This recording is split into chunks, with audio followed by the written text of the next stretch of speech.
Hi guys, this is learn with lucky channel and मैं आज आपके लिए लाया हूँ हमारे भारत के क्रांतिकारी स्वतंत्रता सेनानी पंडित राम प्रसाद बिस्मिल जी का जीवन परिचय। क्रांतिकारी इस शब्द को सुनते ही भारत की आजादी की यादें ताजा हो जाती हैं तथा भारत के स्वाधीनता के लिए जिन स्वतंत्रता सेनानियों ने अपनी जान न्यौछावर कर दी देश के लिए और देश के खातिर, वह इतिहास के पन्नों में सुनहरे अक्षरों में मौजूद हैं। भारत को आजाद कराने वाले केवल महात्मा गांधी, सुभाष चंद्र बोस, चंद्रशेखर आजाद, भगत सिंह आदि कई सैकड़ों क्रांतिकारियों ने अंग्रेजों को भारत से खदेड़ने के लिए अपनी जी जान लगा दी और उसमें सफल हुए। इसमें से एक नाम आता है राम प्रसाद बिस्मिल, जिन्होंने काकोरी षड्यंत्र की योजना बनाते हुए अंग्रेजों को खुली चुनौती दी।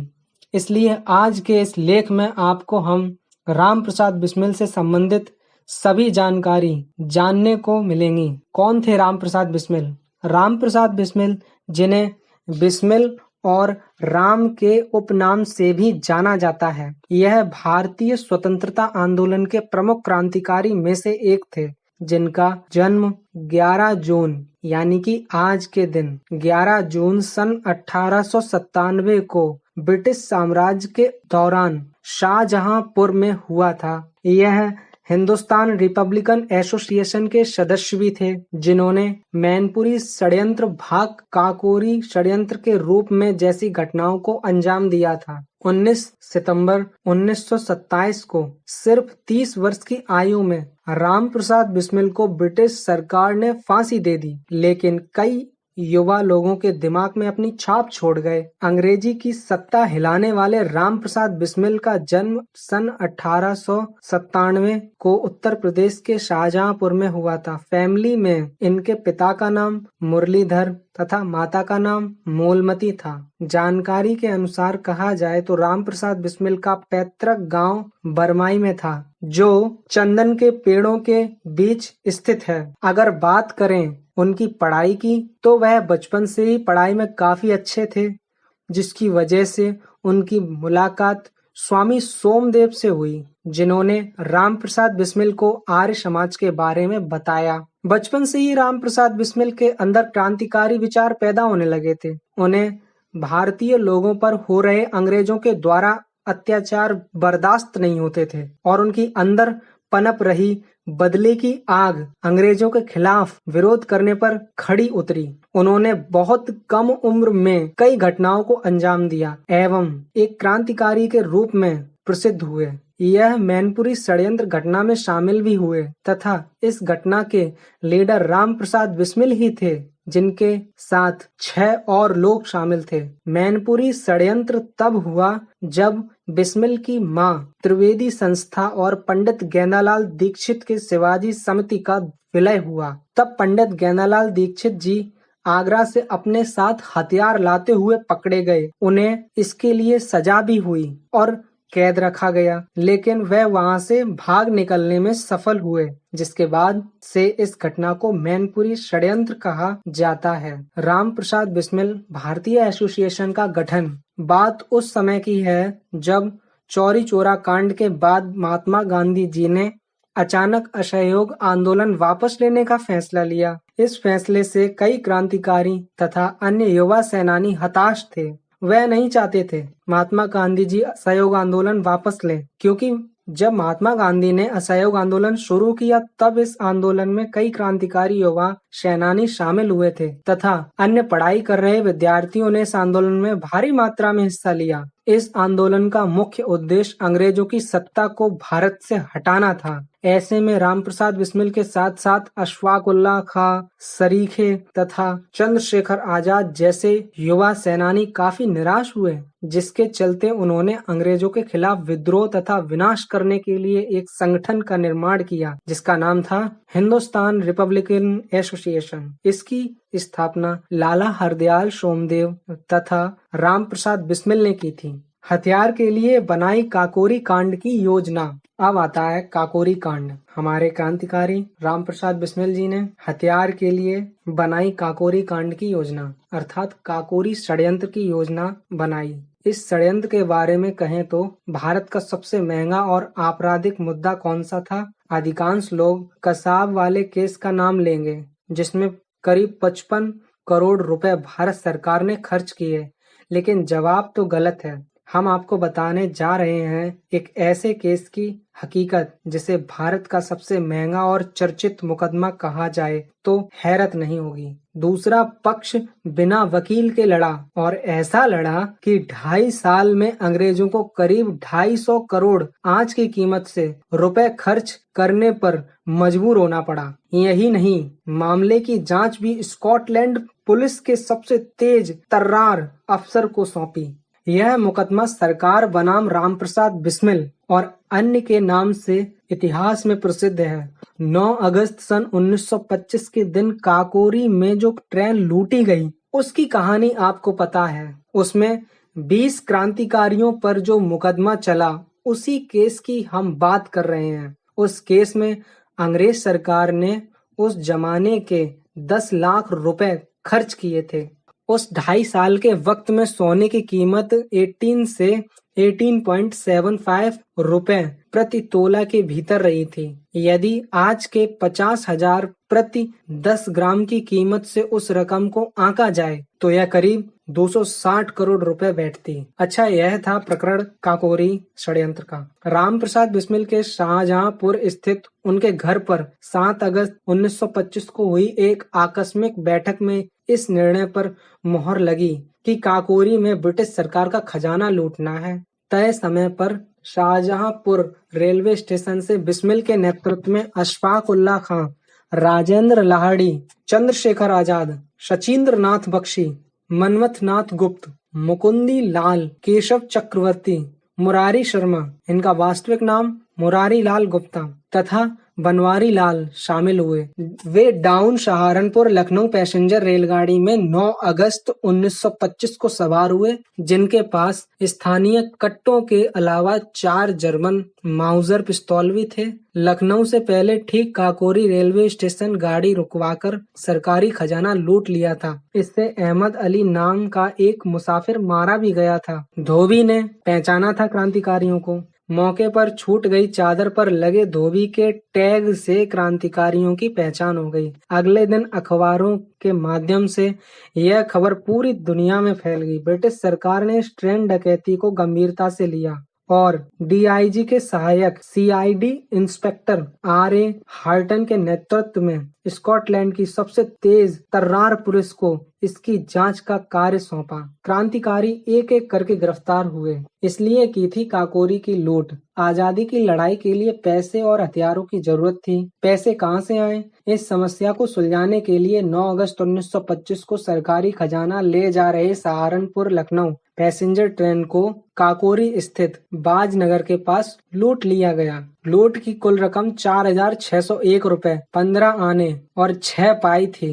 लूट के बाद अंग्रेजों द्वारा इस घटना की एफआईआर काकोरी थाने में दर्ज करवाई गई। इसकी मूल कॉपी उर्दू में लिखी गई थी। बाद में इसका अनुवाद हिंदी में भी किया गया। इस एफआईआर की कॉपी आज भी काकोरी थाने में फोटो फ्रेम में सुरक्षित रखी गई है।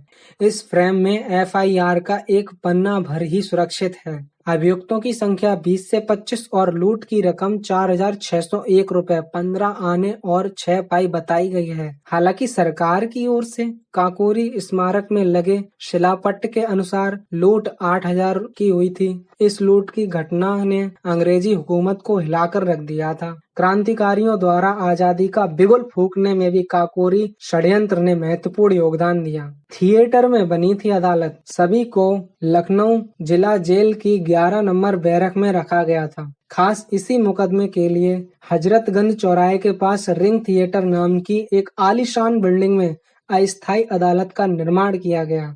यह बिल्डिंग मल्लिका अहद महल और कोठी हयात बख्श के बीच हुआ करती थी। इसमें ब्रिटिश अफसर फिल्म नाटक से मनोरंजन किया करते थे। इसी रिंग थिएटर में लगातार 18 महीने तक ring emperor versus Ram Prasad Bismil and others के नाम से चलाए गए मुकदमे में अंग्रेज सरकार ने 10 लाख रुपए उस समय खर्च किए थे। ब्रिटिश हुक्मरानों के आदेश से यह बिल्डिंग भी बाद में ढहा दी गई और उसकी जगह सन 1929 से लेकर 1932 में मुख्य डाकघर लखनऊ के नाम से एक दूसरा भवन बनाया गया। यहाँ बाद में पहले प्रधानमंत्री जवाहरलाल नेहरू की प्रतिमा लगाई गई और काफी समय के बाद काकोरी स्मृति स्थल बनाया गया। हैमिल्टन ने काकोरी कांड को ब्रिटिश साम्राज्य को उखाड़ फेंकने की साजिश बताया। उसने बिस्मिल, अशफाकुल्लाह, राजेंद्रनाथ लाहिड़ी, ठाकुर रोशन सिंह को फांसी की सजा सुनाई।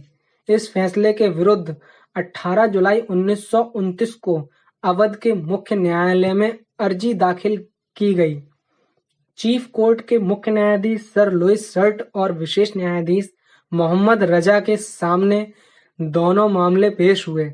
यहाँ एक बार फिर जगत नारायण मुल्ला को सरकारी पक्ष का काम सौंपा। सजायाफ्ता क्रांतिकारियों की ओर से केसी दत्त, जयकरणनाथ मिश्र व कृपाशंकर हजेला ने क्रमशः राजेंद्र लाहिड़ी, ठाकुर रोशन सिंह व अशफाकुल्लाह खां की पैरवी की। रामप्रसाद बिस्मिल ने अपनी पैरवी खुद की, क्योंकि सरकारी खर्चे पर उन्हें लक्ष्मी शंकर मिश्र नाम का एक साधारण वकील दिया गया था, जिसको लेने से बिस्मिल ने साफ मना कर दिया। मुल्ला जी बगले झांकने लगे। चीफ कोर्ट के सामने रामप्रसाद बिस्मिल ने जब धारा प्रवाह अंग्रेजी में बहस की तो सरकारी वकील मुल्ला बगले झांकते नजर आए। बिस्मिल की तर्क क्षमता पर चीफ जस्टिस लुइस सर्ट्स ने पूछा, mister Prasad, from which university you have taken the degree of law? Means, श्रीमान रामप्रसाद, आपने किस विश्वविद्यालय से कानून की डिग्री ली है? इस पर रामप्रसाद हंसकर बोले, excuse me sir, a king maker doesn't require any degree. क्षमा करें महोदय, सम्राट बनाने वाले को किसी डिग्री की आवश्यकता नहीं होती। जज इस बात से चिढ़ गया और उनकी स्वयं पैरवी करने की अर्जी खारिज कर दी। इसके बाद बिस्मिल ने 96 पेज की लिखित बहस पेश की।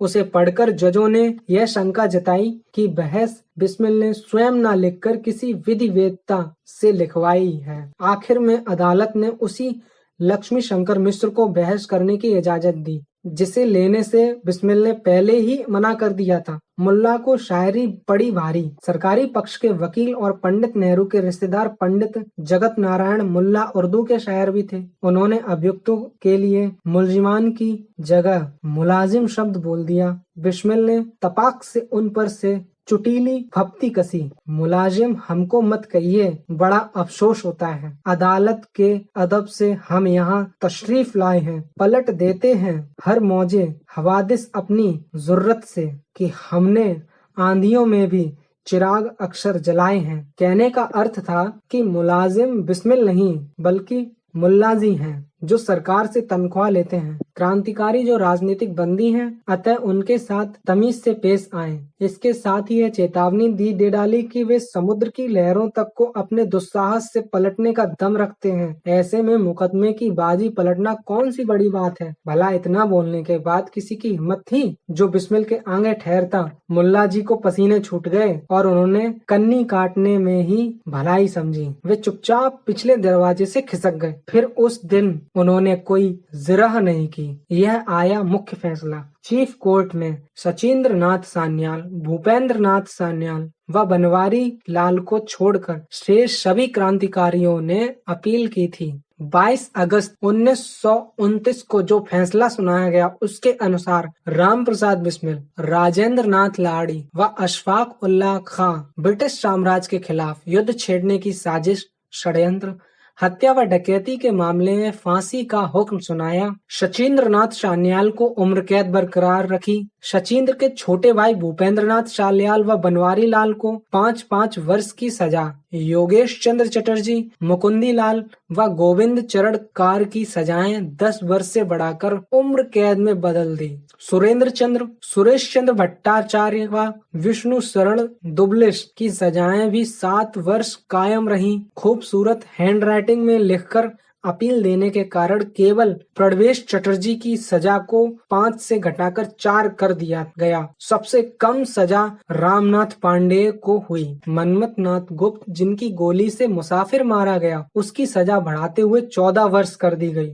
उन्होंने की अपील। ठाकुर मंजीत सिंह राठौर ने केंद्रीय विधान परिषद में काकोरी कांड के सभी फांसी प्राप्त कैदियों की सजाएं उम्र कैद में बदलने का प्रस्ताव पेश किया। ठाकुर मंजीत सिंह राठौर ने केंद्रीय विधान परिषद में काकोरी कांड के सभी फांसी प्राप्त कैदियों की सजाएं उम्र कैद में बदलने का प्रस्ताव पेश किया। परिषद के कई सदस्यों ने इस आशय का प्रार्थना पत्र भी दिया, लेकिन वह अस्वीकार हो गया। 87 सदस्यों ने तत्कालीन वायसराय व governor general Edward Frederick Lindley Wood को शिमला में हस्ताक्षर युक्त मेमोरियल भेजा। इनमें पंडित मदन मोहन मालवीय, मोहम्मद अली जिन्ना, NC केलकर, लाला लाजपत राय, गोविंद वल्लभ पंत आदि ने हस्ताक्षर किए थे, लेकिन वायसराय ने उनकी नहीं मानी।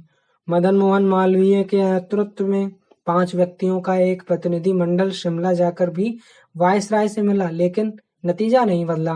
बिस्मिल से कांप गए अंग्रेज। अंत में बैरिस्टर मोहनलाल सक्सेना ने प्रिवी काउंसिल में क्षमादान की याचना के दस्तावेज तैयार करके इंग्लैंड के विख्यात वकील SL पोलक के पास भिजवाए, लेकिन लंदन के न्यायाधीशों व सम्राट के वैधानिक सलाहकारों ने उस पर बड़ी सख्त दलील दी कि षड्यंत्र का सूत्रधार रामप्रसाद बिस्मिल बड़ा ही खतरनाक और पेशेवर अपराधी है। यदि उसे क्षमादान दिया गया तो वह भविष्य में इससे भी बड़ा और भयंकर कांड कर सकता है।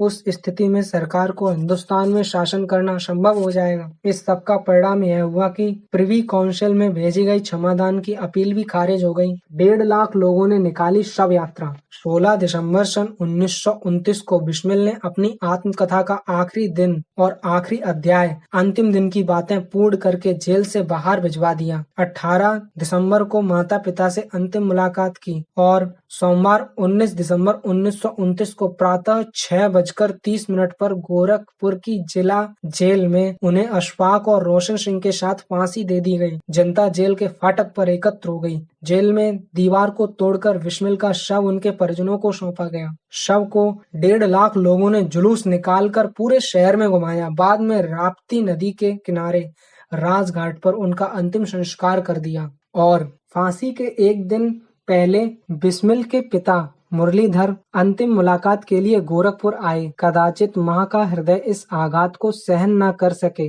ऐसा विचार कर वह बिस्मिल की मां को साथ नहीं लाए। बिस्मिल के दल के साथी शिव वर्मा को लेकर अंतिम बार पुत्र से मिलने जेल पहुंचे, लेकिन वहां पहुंचने पर उन्हें यह देखकर आश्चर्यचकित रह जाना पड़ा कि मां वहां पहले ही पहुंची थी। शिव वर्मा को क्या कहकर अंदर ले जाएं, ऐसा कुछ सोच पाते मां ने शिव वर्मा को चुप रहने का संकेत किया और पूछने पर बता दिया, मेरी बहन का लड़का है। सब लोग अंदर पहुंचे। मां को देखते ही बिस्मिल रो पड़े। उनका मात्र स्नेह आंखों से उमड़ पड़ा। लेकिन वीर जन्नी मां ने एक वीरांगना की तरह पुत्र को उसके कर्तव्य का बोध कराते हुए ऊंचे स्वर में कहा, मैं तो समझती थी कि मेरा पुत्र बहादुर है, जिसके नाम से अंग्रेज सरकार भी कांपती है। मुझे नहीं पता था कि वह मौत से डरता है। यदि तुम्हें रोकर ही मरना था तो व्यर्थ इस काम में क्यों आए? तब बिस्मिल ने कहा, मौत से मैं नहीं डरता माँ, तुम विश्वास करो। इसके बाद माँ ने शिव वर्मा का हाथ पकड़कर आगे कर दिया और कहा कि पार्टी के लिए जो भी संदेश देना हो इनसे कह दो। माँ के इस व्यवहार से जेल के अधिकारी भी अत्यंत प्रभावित हुए। इसके बाद उनकी अपने पिताजी से बात हुई, फिर सब लौट पड़े। फांसी का दिन 19 दिसंबर 1927 की प्रातः बिस्मिल नित्य की तरह 4 बजे उठे। नित्य कर्म, स्नान आदि के बाद संध्या उपासना की, अपनी माँ को पत्र लिखा और फिर महाप्राण बेला की प्रतिज्ञा करने लगे। नित्य समय पर बुलाने वाले आ गए। वंदे मातरम तथा भारत माता की जय का उद्घोष करते हुए बिस्मिल उनके साथ चल पड़े। राम प्रसाद बिस्मिल ने बड़े ही मनोयोग से गाया कि मालिक तेरी रजा रहे और तू ही तू रहे, बाकी ना मैं रहूं ना मेरी आरजू रहे, जब तक कि तन में जान रगों में लहू रहे, तेरा ही जिक्र या तेरी ही आरजू और जुस्तजू रहे। फांसी के तख्ते के पास पहुंचे। तख्ते पर चढ़ने से पहले उन्होंने अपनी अंतिम इच्छा व्यक्त की कि मैं ब्रिटिश साम्राज्य का नाश चाहता हूँ। मैं ब्रिटिश साम्राज्य का नाश चाहता हूँ। उन्होंने इसके बाद परमात्मा का स्मरण करते हुए कहा कि हे परमात्मा, सभी अच्छाइयाँ हमें प्रदान करो और बुराइयों को हमसे दूर करो इत्यादि मंत्रों का पाठ करते हुए वह फांसी पर झूल गए। अंतिम संस्कार। जिस समय रामप्रसाद बिस्मिल को फांसी लगी उस समय जेल के बाहर विशाल जन समुदाय उनके अंतिम दर्शनों की प्रतीक्षा कर रहा था। जेल के चारों ओर पुलिस का कड़ा पहरा था। शव जनता को दे दिया गया। जनता ने बिस्मिल की अर्थी को सम्मान के साथ शहर में घुमाया। लोगों ने उस पर सुगंधित फूल बरसाए। हजारों लोग उनकी शव यात्रा में सम्मिलित हुए। उनका अंतिम संस्कार वैदिक मंत्रों के साथ किया गया। तो ये थे हमारे रामप्रसाद बिस्मिल जी, महान क्रांतिकारी, जिनका 11 जून सन 1897 में जन्म हुआ था। तो उनकी महान क्रांतिकारी को हम नमन करते हैं एंड थैंक यू। धन्यवाद।